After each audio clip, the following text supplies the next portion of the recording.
Столица нового мироустройства, саммит БРИКС, весь мир в ожидании. Памяти Рената Тазидинова, счастливый, талантливый и настоящий народный артист Татарстана. Миллиардные аферы интернет-мошенников, как защитить себя и своих близких. Люди, явления, события, которые привлекли внимание нашей команды на этой неделе. Здравствуйте, в эфире «7 дней», в студии Ильшат Аминов. Смотрите сегодня. Спасибо БРИКСу, городская инфраструктура выходит на новый уровень. Безусловно, мероприятие будет беспрецедентным. Последние штрихи. Татарстан на финишной прямой к БРИКС. Значение и смыслы судьбоносного мирового саммита. Давай, хорошо. Че, на куда? 8964. В прошлом году кибермошенники украли у россиян почти 16 миллиардов рублей. Ловушки интернет-мошенников. Как похищают миллиарды на доверие людей. Я говорила, мама, я к папе хочу, мама, я к папе хочу. И вот папа приехал. Замечательный отец, настолько быть вовлеченным в жизнь детей. День отца. Кто он, современный папа, и как многодетный отец возвращается к мирной жизни.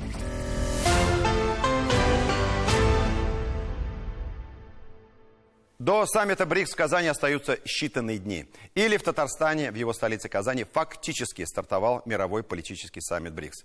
Я все-таки настаиваю на второй формулировке, как более близкой к реальности. Да, еще не прибыли в республику главы государств БРИКС, и не было официального открытия саммита. Но по факту и по сути уже на этой неделе начали прибывать и проводить свои мероприятия иностранные и российские делегации. БРИКС – это объединение, в которое входят уже не просто 5 стран из английской аббревиатуры названия, то есть Бразилия, Россия, Индия, Китай, Южная Африка, БРИКС.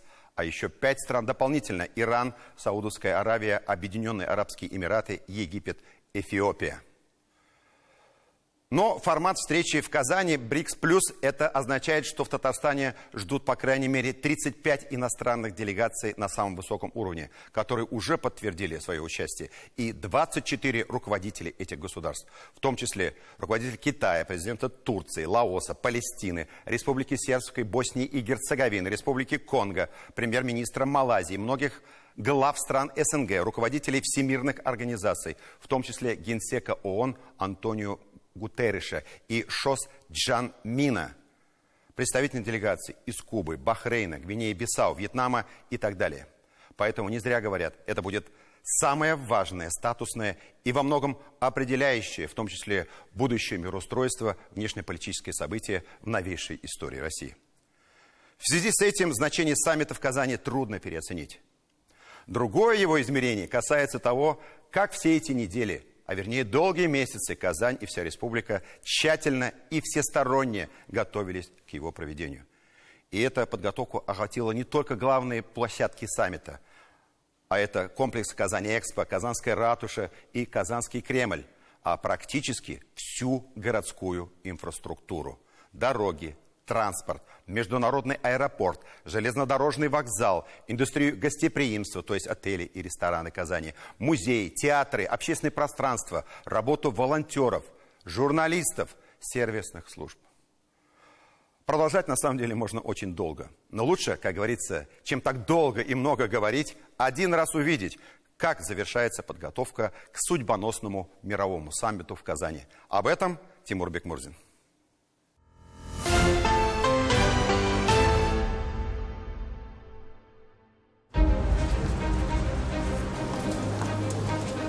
Говорят, большая волна поднимает все лодки. Безусловно, мероприятие будет беспрецедентным. В эти дни Казань и Татарстан и Россия будут на всех каналах мира. А как иначе, ведь саммит БРИКС – одно из самых ожидаемых и грандиозных мировых политических событий этой осени и этого года. Для Казани, с одной стороны, подарок. Город и без того один из самых красивых и благоустроенных в России на глазах превращается в фешенебельную столицу БРИКС. С другой стороны, будем и здесь объективны, Казань идеально подходит для такого рода международных мероприятий. И тут уж спасибо всей нашей команде во главе с Раисом Рустамом Миннихановым, который на протяжении 2 десятилетий усердно и целенаправленно, начиная с тысячелетия Казани, универсиады, продолжив целой серии международных спортивных чемпионатов по водным видам, футболу, WorldSkills, играм будущего и так далее, превращала нашу Казань в удобный, комфортный и удивительно открытый и дружелюбный мегаполис. столицу Татарстана, где сейчас можно проводить все. И Олимпиаду, и даже саммит БРИКС, на который ждут 24 лидера стран и 32 самые представительные делегации. Спасибо БРИКСу, городская инфраструктура выходит на новый уровень. То есть это, не перечисляю, и дороги, и сети, и аэропорт, и ЖД, наш вокзал, все остальное. Но меняются люди. Вот это самое ценное. Меняется компетенция людей, они вырастают, и это уже другой город. Ильсур Медшин справедливо замечает, город за эти 20 лет стал другим, похорошел и преобразился внешне, обновил инфраструктуру, но и ментально это уже другая Казань. Разве могли мы рассчитывать раньше на то, что бизнес к саммиту самостоятельно вложит в индустрию гостеприимства более миллиарда рублей? С учетом прежних инвестиций и кропотливой работы в этом направлении гостей саммита, а их ожидает не менее 20 тысяч, есть возможность разместить в самых комфортных условиях. Номер категории «Президентский люкс» более 250 квадратных метров. 58 отелей высшего класса и новеньких жилых комплексов. Есть и президентские люксы, как здесь, площадью более 200 квадратных метров, не только с гостиной, кабинетом, спальней и другими комнатами, но и со своей спа-зоной. Растениями и деревьями. Здесь представлены у нас финская сауна и турецкий хамам. Пожалуйста, пройдите. За несколько дней до официального старта журналистам из федеральных и республиканских СМИ показывают основные площадки саммита. Чтобы до них было удобно добраться, большое внимание было уделено транспорту. В Казани не только капитально обновили дорожную инфраструктуру, модернизировали сети. На эти цели вместе с благоустройством ушло порядка 8 миллиардов рублей федеральных средств. Серьезно модернизирован и международный аэропорт Казань. Специально к саммиту БРИКС в международному аэропорту Казань, нашей главной воздушной гавани, построили вот этот авиационный перрон. Он рассчитан на прием всех делегаций, которые будут приезжать в Казань на саммит БРИКС, а это, напомню, более 30 стран. Закуплена дополнительная техника, перронный автобус, аэродромный тягач для буксировки воздушных судов, 6 авиационных трапов, автомобиль противооблитной обработки воздушного судна, 2 автомобиля обслуживания водяной системы воздушного судна, другая спецтехника и оборудование. Из аэропорта в город Казань гостям саммита легко и удобно можно будет добраться на комфортных электропоездах. Они уже запущены, дополнительно Горьковская железная дорога выделила на эти цели 176 электричек к уже имеющимся. Они будут ходить с 19 по 25 октября. В сутки планируют перевозить до 7 тысяч пассажиров с раннего утра до позднего вечера. Вот такие электропоезда повышенной комфортности будут курсировать каждые 20 минут. Всего 176 поездов выделяет РЖД на эти цели. Понятие наследия БРИКС и в этом случае более чем уместно. Есть планы использовать новые электроласточки после саммита. Без сомнений, казанцы их тоже оценят. Рассматривается вопрос организации движения этих электропоездов с 1 января на участке Казань-Нижний Новгород.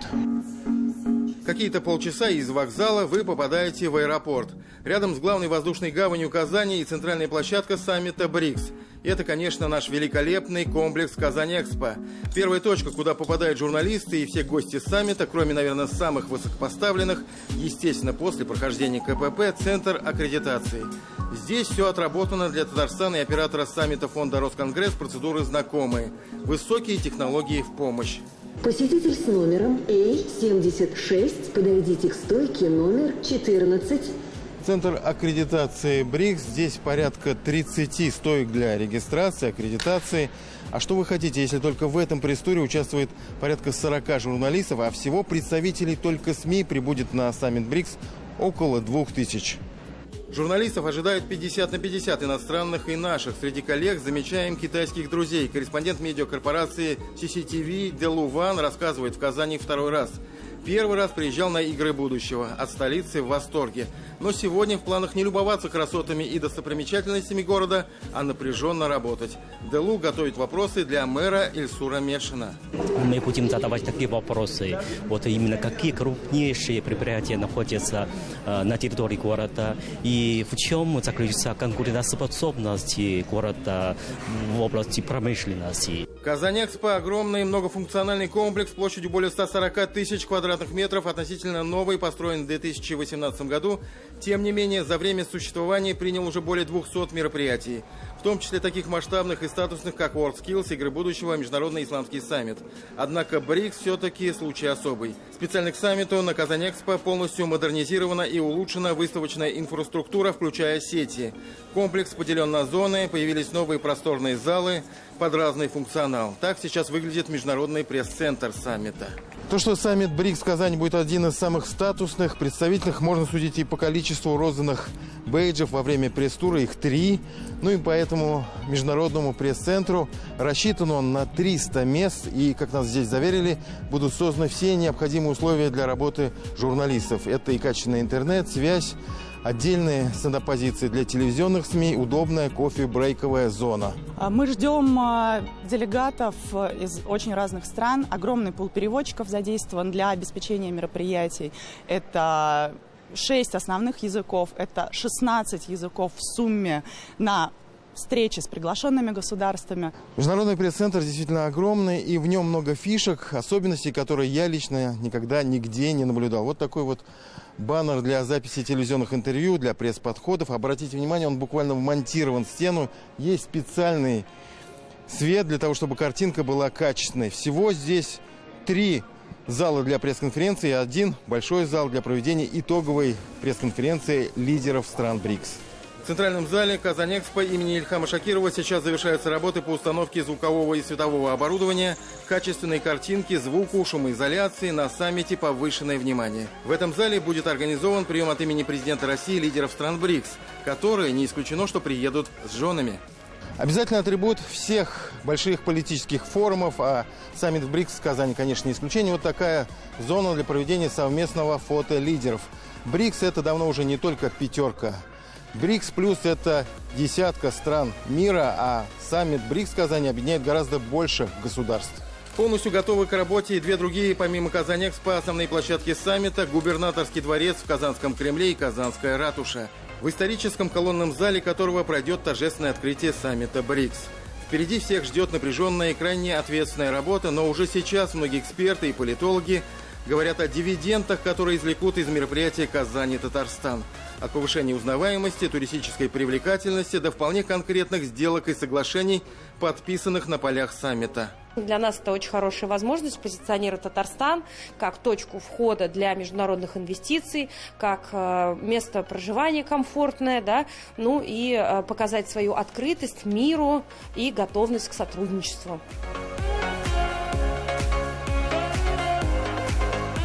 На моей памяти это в первый раз, когда площадка перед Госсоветом используется для такой масштабной и в то же время компактной выставки. Но саммит БРИКС – это все-таки особый случай, и гостям его, и, конечно, самим казанцам очень полезно и интересно узнать, в чем заключается промышленный и экономический потенциал Татарстана, который включает в себя и лекарства, и грузовики, и самолеты, и вертолеты, и нефть, которую мы сами добываем и перерабатываем, и многое что другое. Важно, что все это работает во благо каждого жителя республики и России в целом. Мы лучшие в авиастроении, мы столица судостроения, столица автомобилестроения, столица нефтехимии, химии. И самая лучшая и эффективная нефтедобывающая компания тоже находится в Татарстане. Поэтому сегодня экспортные компании, которые ориентированы на экспорт, представили всю свою продукцию здесь. Короткую экскурсию по выставке для журналистов, которые стали ее первыми посетителями после раиса республики, проводит лично министр промышленности и торговли Олег Коробченко. Надо понимать, что это, конечно, не весь промышленный потенциал Татарстана, а своего рода витрина экспортно ориентированных предприятий республики. Мы доносим до первых лиц, которые принимают решения. С ними, естественно, будут делегации, в составе которых наверняка будут и отраслевые министры, и крупнейшие предприятия, с которыми мы обязательно должны обменяться контактами и в дальнейшем уже сделать все для того, чтобы наша продукция была продана. Казань и Татарстан, наверное, заслужили это доверие проводить у себя столь статусные и судьбоносные мероприятия. Сейчас нам предстоит его оправдать. Наступает самая ответственная и определяющая неделя. Работаем. Тимур Бекмурзин, Булат Абдульманов и Андрей Ключников. 7 дней. БРИКС вносит временные изменения в жизнь казанцев. В основном они связаны с усилением безопасности. И самое ключевое для гостей и горожан в эти дни, конечно, ограничения на дорогах. В их числе изменение маршрутов общественного транспорта, перекрытие улиц, недоступность муниципальных парковок, запрет на аренду электросамокатов, кстати.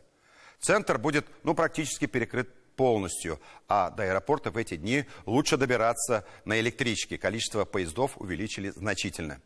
Объездные маршруты уже продуманы, метро работает в штатном режиме, а за ценами на такси будут зорко следить. Нужно понимать, что все запреты – временные и вынужденные меры. Событие такого масштаба, частью которого мы стали, повод отнестись с терпением и пониманием. Не стоит забывать, как преобразилась Казань благодаря БРИКС. Здания отреставрировали, дороги отремонтированы, крупные объекты построены с нуля, облагорожены парки и скверы по всему городу. Столица Татарстана, согласитесь, стала еще краше, и все это наследие останется нам, жителям города. Все подробности изменения маршрутов и новых правил в материале Диляры Юсуповой.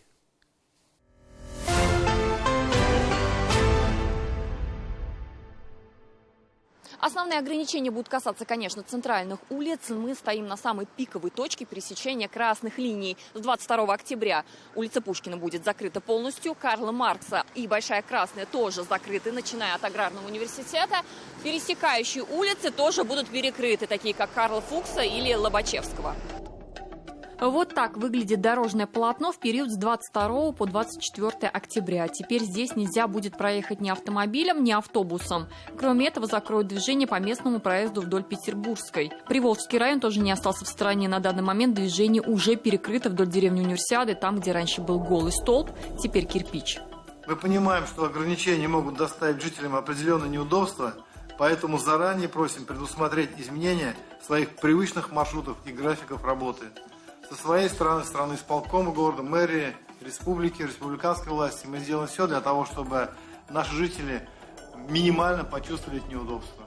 Помимо полных перекрытий будут и временные, то есть участки будут перекрываться лишь на время проезда кортежа по необходимости. На карте вы видите перекрестки возможных ограничений. Это все те же центральные улицы: Пушкина, Татарстан, Подлужная, Бассейная.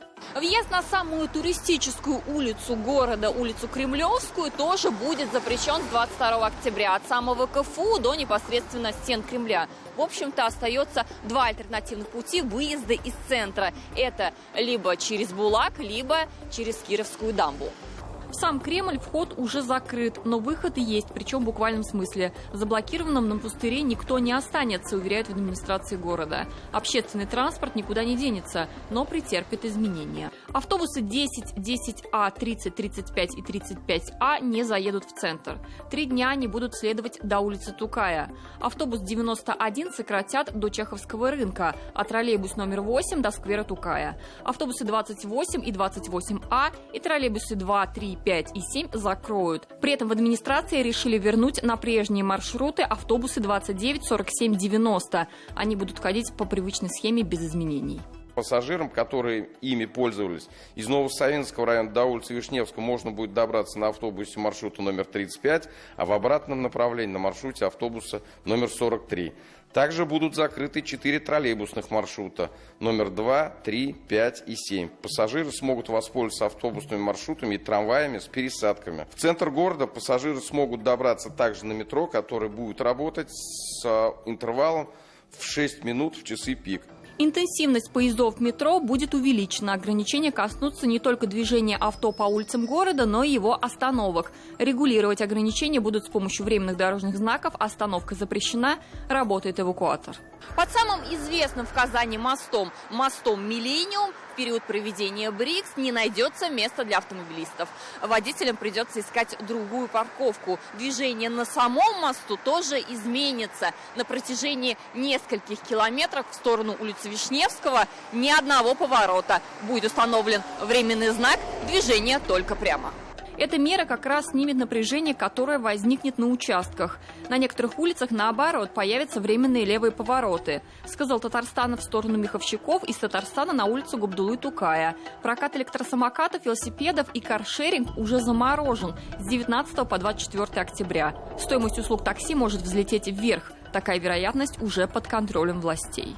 В целом, Министерство внутренних дел готово выполнять поставленные задачи по охране общественного порядка и обеспечению безопасности во время проведения мероприятий. Вы видите, как БРИКС позволяет измениться нашему городу. Огромная работа проведена по модернизации нашего аэропортного комплекса. Это вот перрон. По городу много изменений. Я думаю, что все эти неудобства в завершении оказываются удобствами для наших жителей и для наших гостей. Подготовка к универсиаде. Когда весь город, по городу мы ходили пешком. Машину можно просто проехать было невозможно. Ворчали, конечно же. Беспокоились. Много нареканий было к власти. Говорят, ну когда же вы закончите? И в один миг все открылось, понимаете? Я думаю, в этот раз то же самое будет. Надо действительно подождать, и город, и мы это наследие, эти позитивные изменения мы почувствуем сразу же. С 21 по 25 октября изменится расписание некоторых рейсов самолетов в Казанском аэропорту. Пассажирам необходимо приезжать не менее чем за 2-3 часа до вылета рейса. А еще лучше остаться дома или продумать свой маршрут заранее. Все ограничения временные, более детально все адреса и точки запретов указаны на сайте мэрии города. Диляра Юсупова, Андрей Ключников, 7 дней. Каким я запомню великого актера Татарского академического театра имени Галяскара Камала Рината Тазетдинова. Всегда озаряющий мир своей улыбкой, с бархатным голосом, который обволакивал всех вокруг неповторимыми модуляциями, абсолютно попадающий в роль и характер. Ринат Тазетдинов всегда помогал творческим людям, всегда как истинный татарский интеллигент поддерживал наш телеканал ТНВ. Он создал на сцене потрясающую плеяду героев татарского народа, которые вошли в сокровищницу нашей национальной культуры.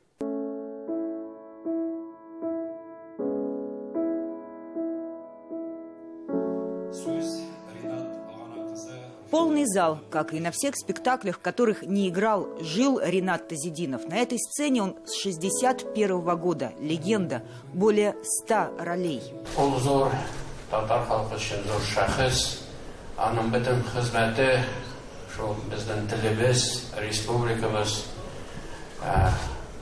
көтеру, сақлау. Бітім хізметі шошы Камал театрында узды.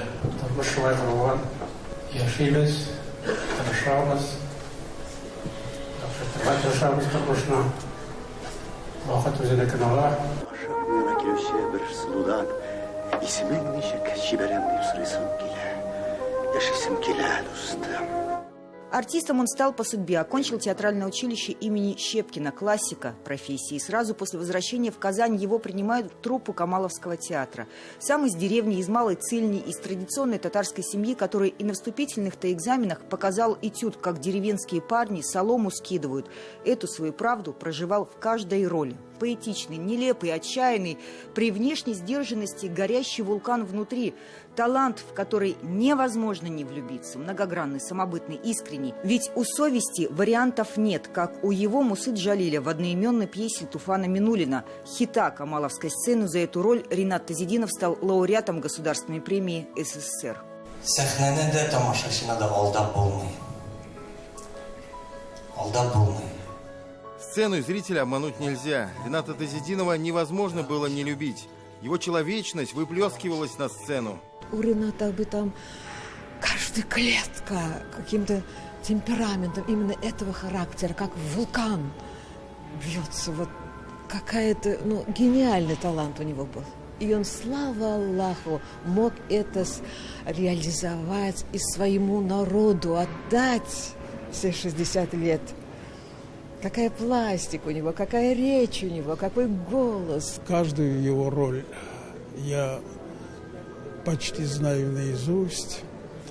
Он играл и великих людей, его персонажи были великими людьми. Он и играл простолюдинов, везде он был гениален.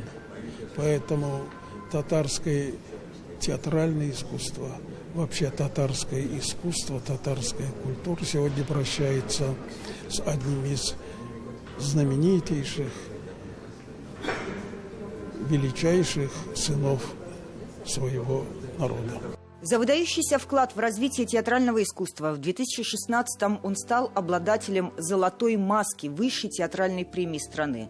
Народный артист Татарстана и РСФСР, заслуженный артист РСФСР, награжден орденом Дуслык и орденом Дружбы. Это официальное признание, неофициальная любовь нескольких поколений зрителей.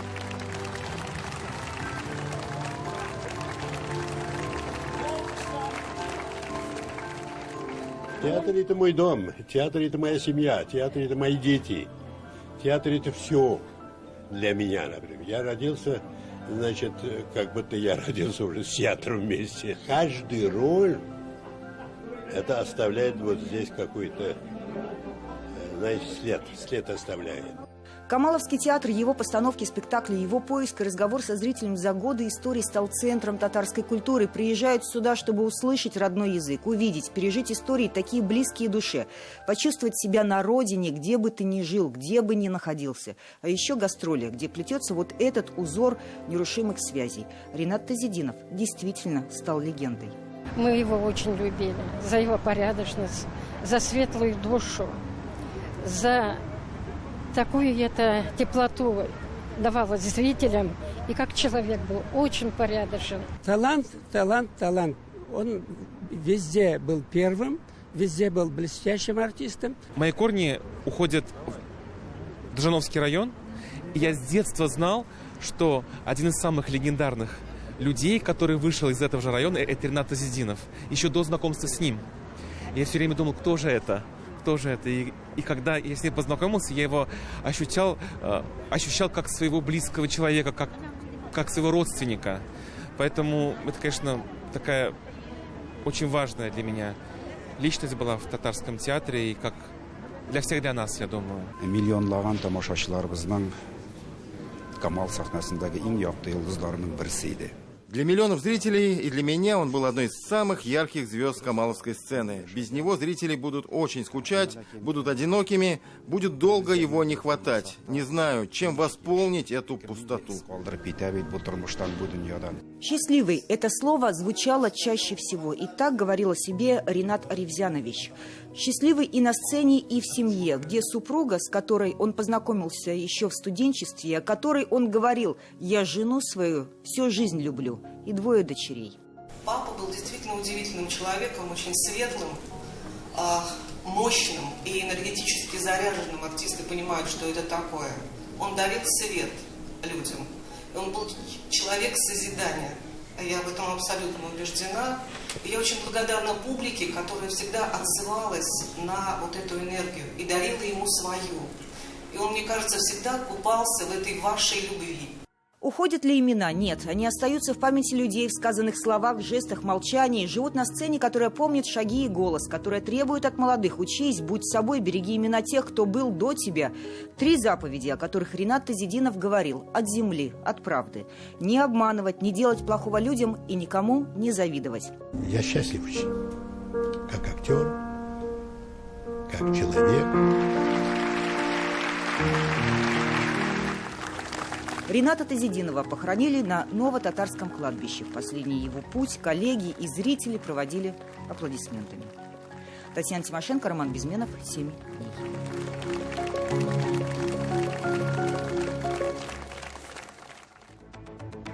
Мы продолжим нашу программу через пару минут. Смотрите далее. Я говорила: мама, я к папе хочу, мама, я к папе хочу. И вот папа приехал. Замечательный отец, настолько быть вовлеченным в жизнь детей. День отца. Кто он, современный папа, и как многодетный отец возвращается к мирной жизни.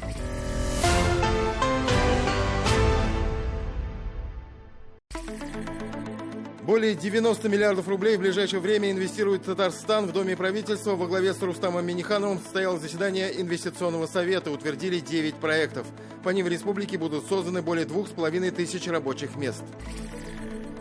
Премьер Алексей Песошин по видеоконференц-связи участвовал в заседании Оргкомитета по проведению 200-летия со дня рождения Льва Толстого. Его провел руководитель администрации президента России Антон Войно. Сейчас идет подготовка государственного мемориального и природного заповедника музея-усадьбы Толстого «Ясная Поляна».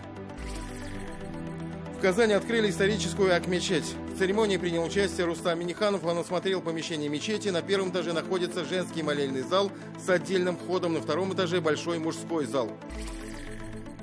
Рустам Минниханов посетил ряд других культовых объектов в Казани. Первым стал Казанский Богородицкий монастырь. По поручению Раисы Республики здесь ведутся работы по восстановлению комплекса. Также Рустам Минниханов посетил мечеть Искет-Таш 1802 года постройки. Затем он побывал в мечети Аль-Марджани. Раис посещал ее в августе и дал поручение по завершению работ.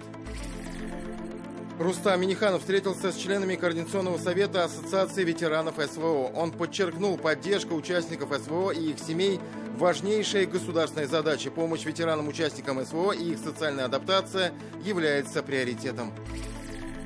Здравствуйте. Добро дошли. Высокопоставленные гости уже прибывают на саммит БРИКС в Казань. Сегодня Раис Татарстана Рустам Минниханов в Доме правительства встретился с президентом Республики Сербской Милорадом Додиком. Перспективные отношения между нашими республиками завязались еще в Боснии и Герцеговине в 2021 году.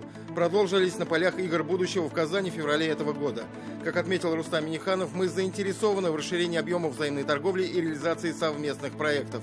Хотел бы выразить свою признательность не только от себя, а от жителей нашей страны за вашу последовательную позицию по вопросам сотрудничества с нашей страной Российской Федерации.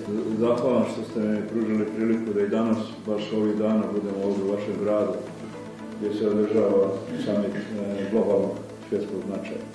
Я очень благодарен вам за возможность присутствовать здесь, в эти дни, в вашем городе, когда здесь проходят события мирового глобального масштаба саммит БРИКС. Среди перспективных направлений сотрудничества – нефтехимия, вертолеты и машиностроение, медицина и фармацевтика, энергетика, сельское хозяйство и строительство. В свою очередь, Милорад Додик подтвердил намерение развивать сотрудничество с Татарстаном по всем отраслям. В завершении встречи Рустам Минниханов и Милорад Додик подписали план мероприятий на 2024-2026 годы по реализации протокола между Республикой Татарстан и Республикой Сербской о торгово-экономическом, научно-техническом, социальном и культурно-гуманитарном сотрудничестве.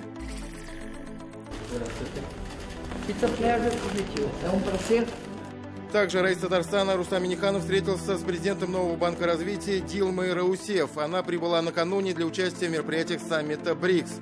Раис Республики, приветствуя гостю, отметил важность для Татарстана принимать такое знаковое мероприятие. Дилма Раусеф выразила свое восхищение Казанью. Não é só que os países, em geral, genéricos, são regiões concretas que formam os países. Замечательно, что не только я, но и все мы здесь познакомимся теперь с Казанью. Я представляю банк БРИКС, мы занимаемся инвестициями, и мы должны знать не только страны, мы должны понимать, из каких регионов они состоят, сказала она.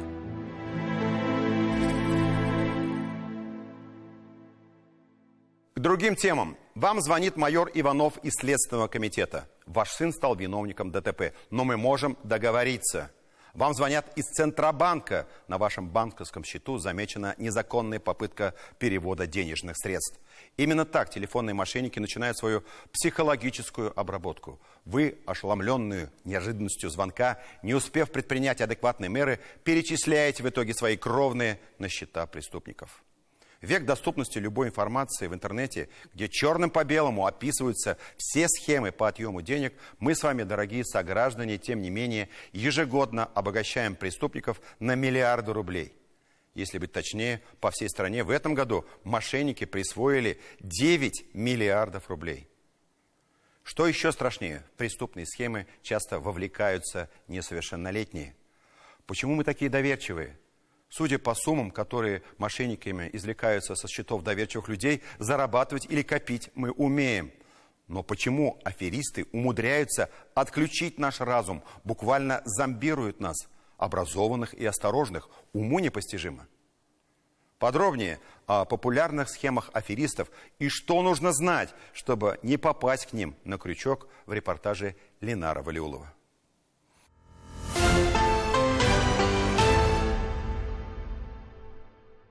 Да, я слушаю. Алло, привет, узнала? Нет. Как дела? Это не постановочное видео, это результат работы полицейских по одному из эпизодов мошенничества. Задержанный по просьбе сотрудников за 1,5 минуты показал, как по телефону обмануть случайную девушку на круглую сумму. Именно этим он и промышлял, пока его не поймали. Для мошенников наивность или чрезмерная доверчивость граждан становится прибыльным делом с миллиардным оборотом. Давай, хорошо. Что, на куда? 8964? Да. Давай. Все. В прошлом году кибермошенники украли у россиян почти 16 миллиардов рублей. За первые 6 месяцев текущего года этот показатель составил 9 миллиардов рублей. Как же мошенники находят своих жертв? Сегодня большую часть времени мы проводим в интернете и сами оставляем свои цифровые следы во всемирной паутине. Покупая товары, оформляя услуги, просто регистрируя свой аккаунт, например, на сайте личностного роста. Ведь мы все хотим поумнеть. При этом не замечаем, что сайт может быть липовым. Специалисты называют их фишинговыми. Фишинговые сайты – это сайт, который очень похож на легитимный. Обычному человеку, наверное, сразу не бросается в глаза. Почему? Потому что имитируется доменное имя. То есть, может быть, один символ он заменен на похожий. Например, буква О на цифру 0. Там какой-то символ, там L английская на I большую. Они очень похожи по написанию. Либо добавляются какие-то символы, которые глазу сразу не видны. Чтобы быть проще, вот реальный пример. На мою электронную почту пришло письмо, якобы с госуслуг, с уведомлением о том, что в аккаунт совершен неизвестный вход где-то в Якутии. Все реалистично. И внизу письма активная кнопка «Позвонить». Но это фейк, как нам разъяснили специалисты. Поискать в интернете этот телефонный номер и увидеть, что никакого отношения к госуслугам этот телефонный номер не имеет. То есть, если бы я набрал этот номер, то я попал бы на мошенников. На том конце номера со мной общались бы примерно так. Это вы что имеете в виду? Госуслуги, да? Да. Так у меня туда не зайдешь. Меня только через СМС можно зайти.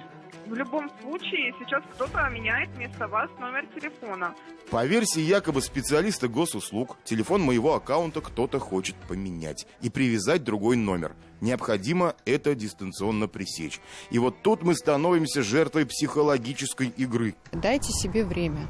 Вот мошенники очень не любят давать время, они сразу ускоряют, потому что человек в тревоге делает импульсивные действия, эмоциональные действия. Поэтому очень важно взять паузу, желательно 1 день, 2 дня.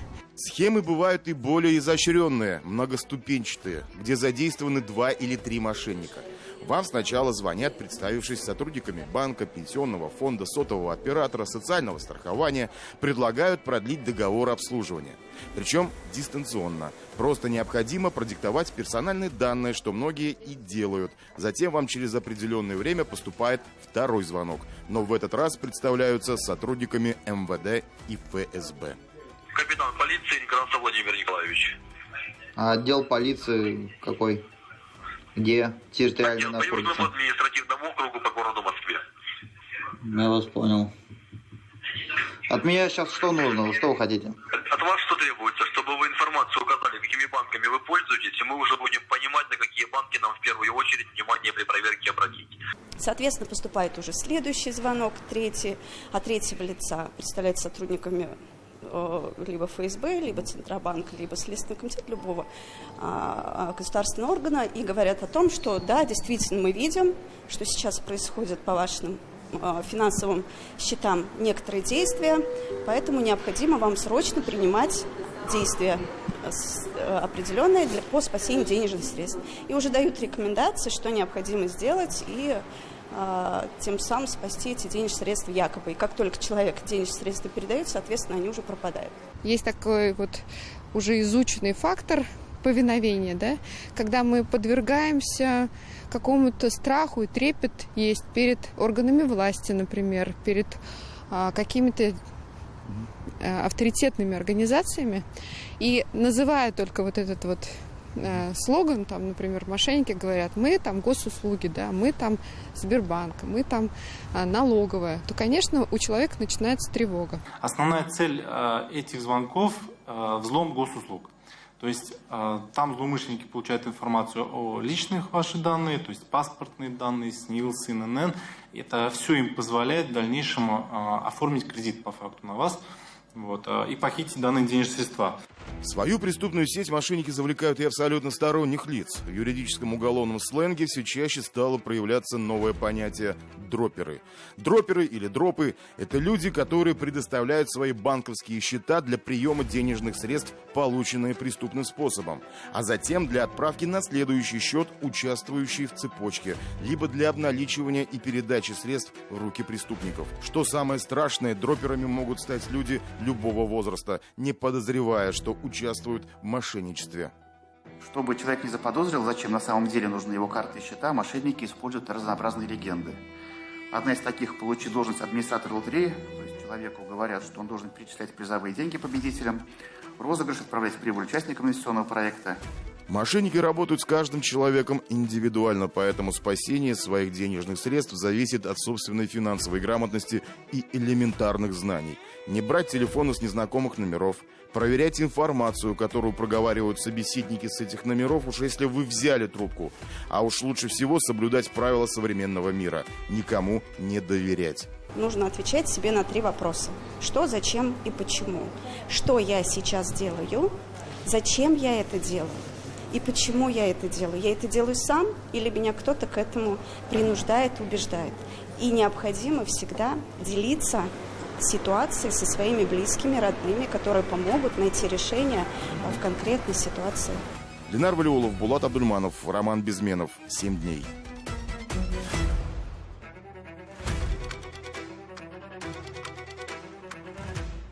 В Лисичанск, подшефный город Республики Татарстан, доставлено высокотехнологичное оборудование для проведения лапароскопических операций. В городской многопрофильной больнице, которая была отремонтирована нашей республикой, теперь будет развиваться малоинвазивная хирургия. В этом очень нуждаются жители прифронтовых городов. Украина ничтожно мало вкладывала в здоровье населения Донбасса. И сегодня российские врачи выявляют у жителей региона множество хронических заболеваний. На днях лапароскопические операции на новом оборудовании провел министр здравоохранения Республики Татарстана Марсель Миннулин. Это не первая его операция в Лисичанске. Прошлый приезд наш министр-доктор успешно прооперировал 3 пациентов. И теперь татарстанские медики, которые приехали в подшефный город заранее, подготовили к плановым операциям 12 человек. О том, как проходили эти дни в больнице, в материале Алины Сулеймановой и Андрея Ключникова.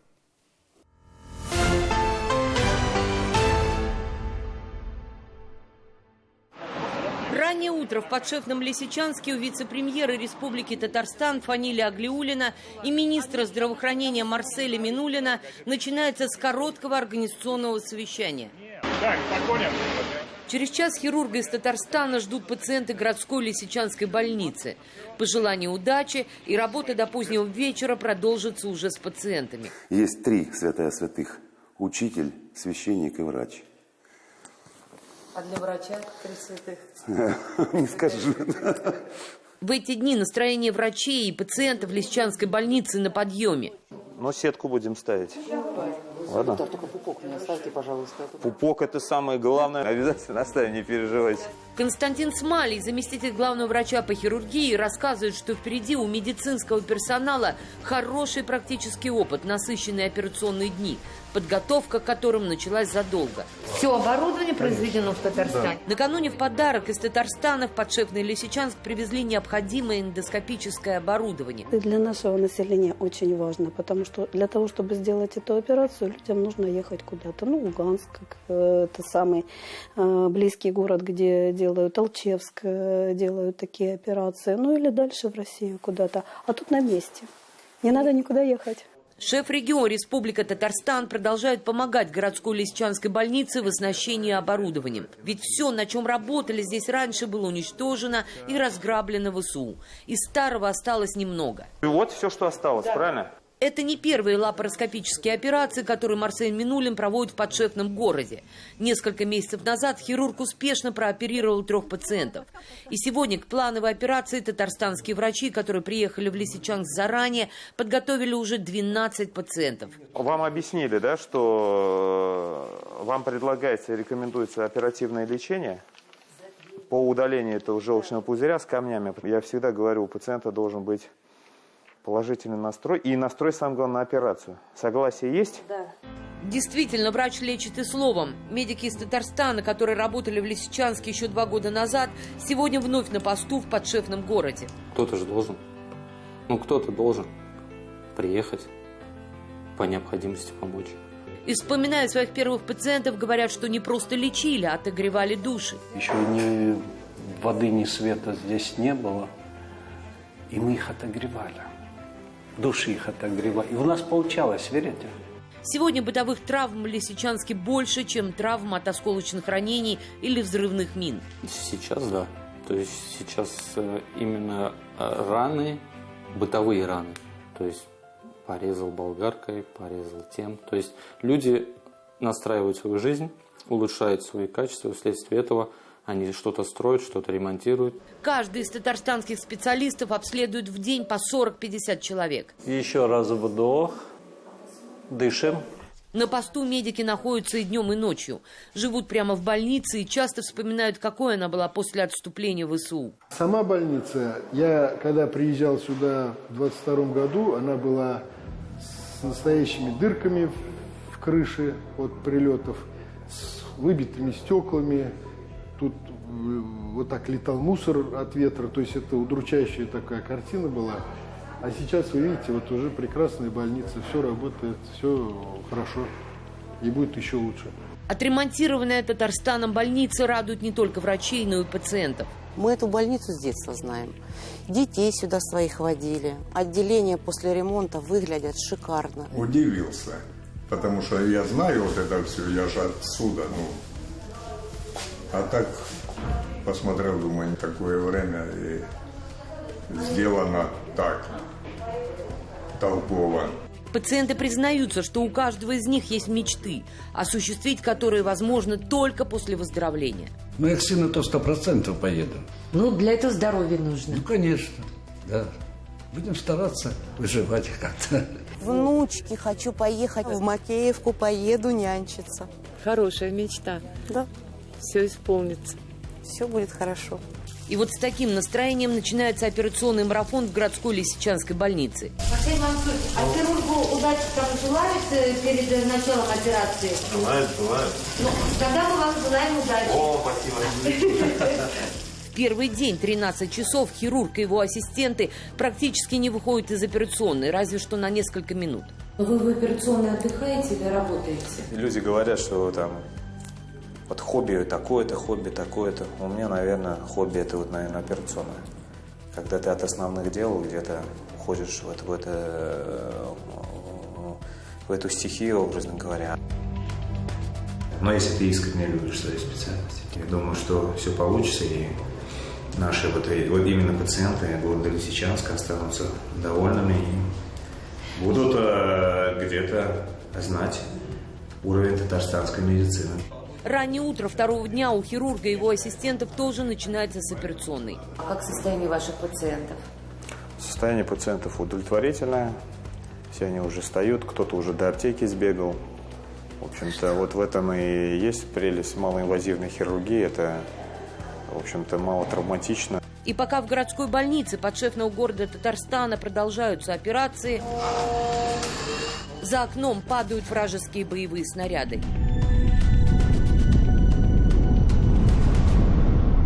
Но дело не останавливается даже на минуту. Алина Сулейманова, Андрей Ключников, Ильшат Хазиев. 7 дней. В целях укрепления института семьи и повышения значимости отцовства в воспитании детей постановляю учредить День отца и отмечать его в 3-е воскресенье октября. Это практически полный текст указа президента России от 4 октября 2021 года. Сегодня то самое 3-е воскресенье октября и День отца.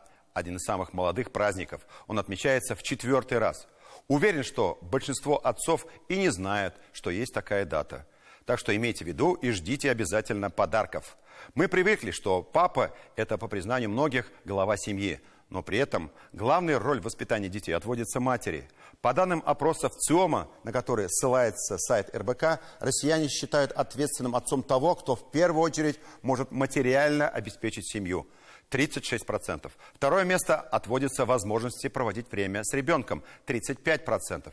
Третье нужное качество, по мнению опрошенных, умение научить решать конфликты. 28%. Далее, согласно опросу, следуют такие отцовские качества, как участие в образовательном процессе и помощи в выполнении домашних заданий. 26%. А также умение прививать навыки здорового образа жизни. 25%. Герой нашего следующего сюжета – отец 3 детей. И сегодня у него двойной праздник. Он вернулся к своей семье из зоны проведения специальной военной операции. Был уволен в запас как многодетный отец.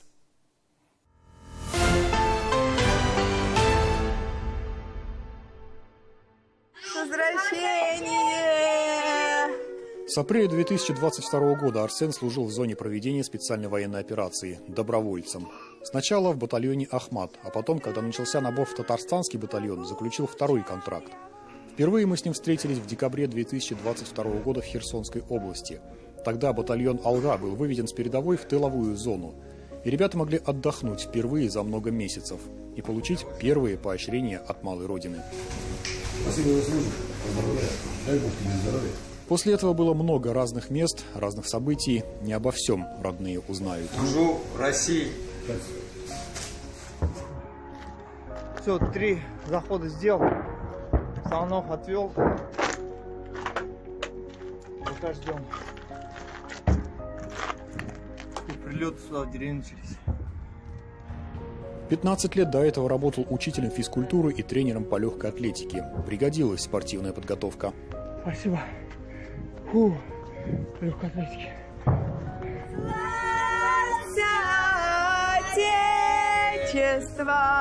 Служил и в военной полиции. Собирался в отпуск на 2 недели, а получил приказ об увольнении. Потому что многодетный отец и срок очередного контракта закончился. Было неожиданно. Чувствуется, что папу ждали давно, да? Да. Очень давно. Сообщил, что едет в отпуск.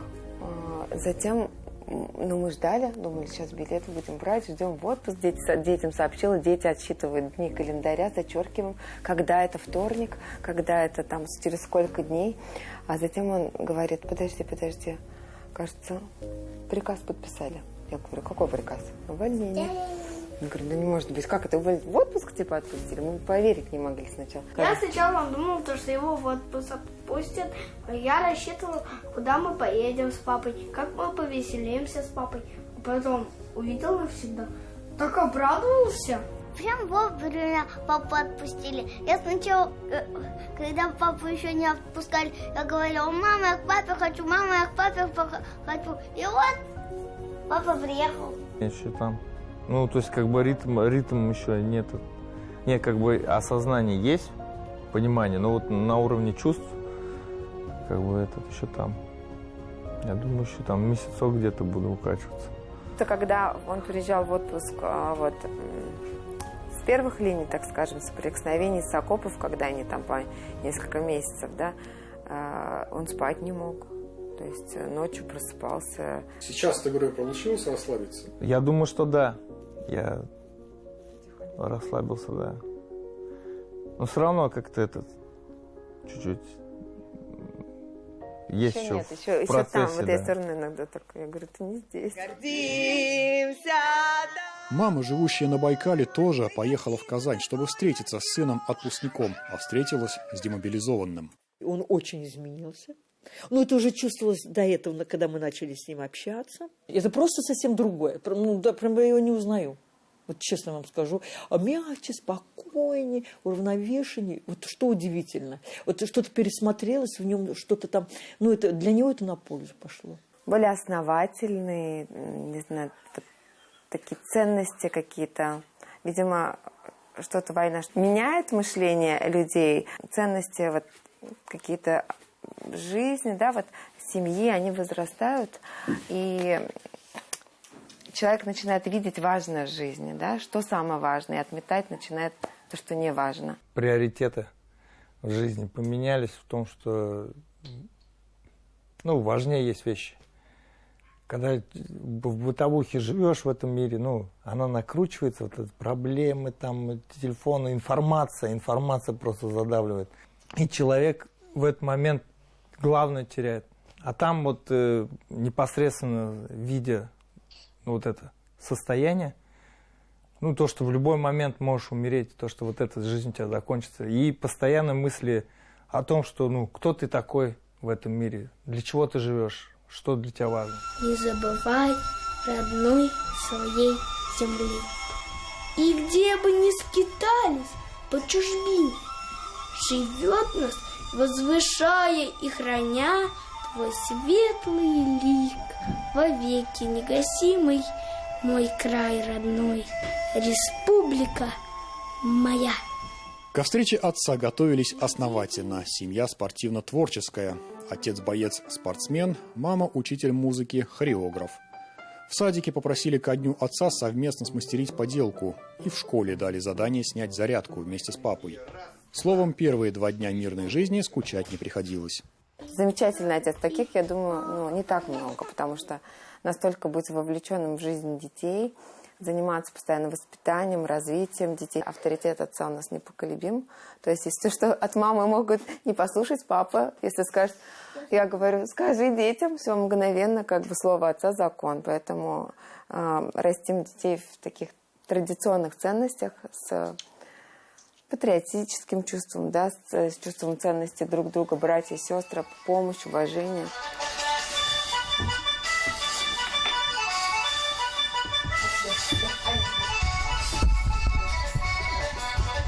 Сейчас мысли о дальнейшей, мирной жизни. В школу уже возвращаться не хочется, есть желание применить новые навыки, развиваться.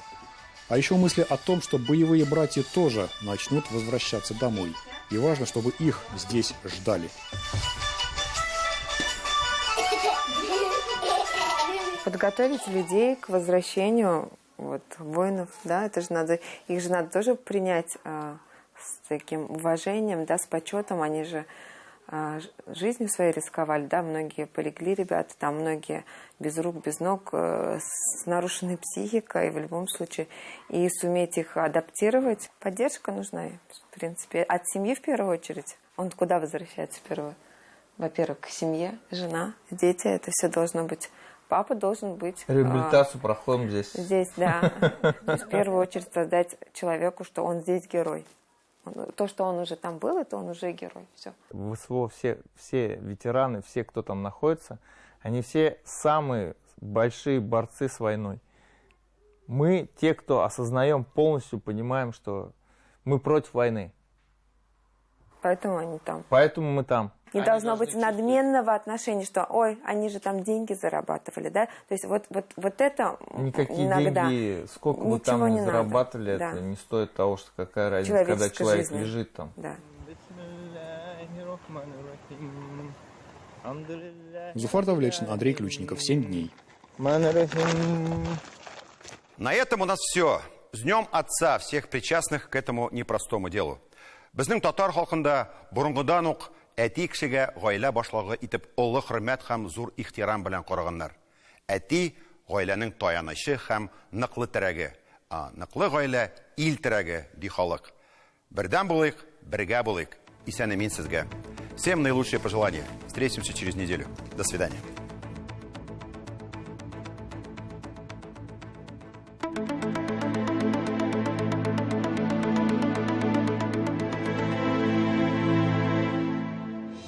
Здравствуйте, Исянмысыз, в студии Динар Бадрудинов. На предстоящей неделе Татарстан останется под влиянием атмосферных фронтов. Будет преобладать облачная погода. Сейчас подробнее. По данным сервиса Яндекс.Погода, на северо-востоке Татарстана практически всю неделю будет пасмурно и дождливо. Лишь в выходные выглянет солнце и осадки прекратятся. Температура днем составит от 9 до 12 градусов тепла. В выходные около 7 тепла. Ночью тоже ожидаются плюсовые температуры от 2 до 7 градусов. На юго-востоке неустойчивая погода. Всю неделю тучи, дожди пройдут в понедельник, четверг и в пятницу. В остальные дни без осадков. Днем температура в будни 7-10 тепла, в выходные плюс 6, ночью от 1 до 5 со знаком плюс. В центре республики солнце будет сменяться облаками. Дождь прогнозируют только в четверг. Температура днем от 7 до 11 градусов со знаком плюс. Ночью от 2 до 6 тепла. На юго-западе Татарстана солнечных и дождливых дней будет практически поровну. Осадки прогнозируют в понедельник, четверг и в пятницу.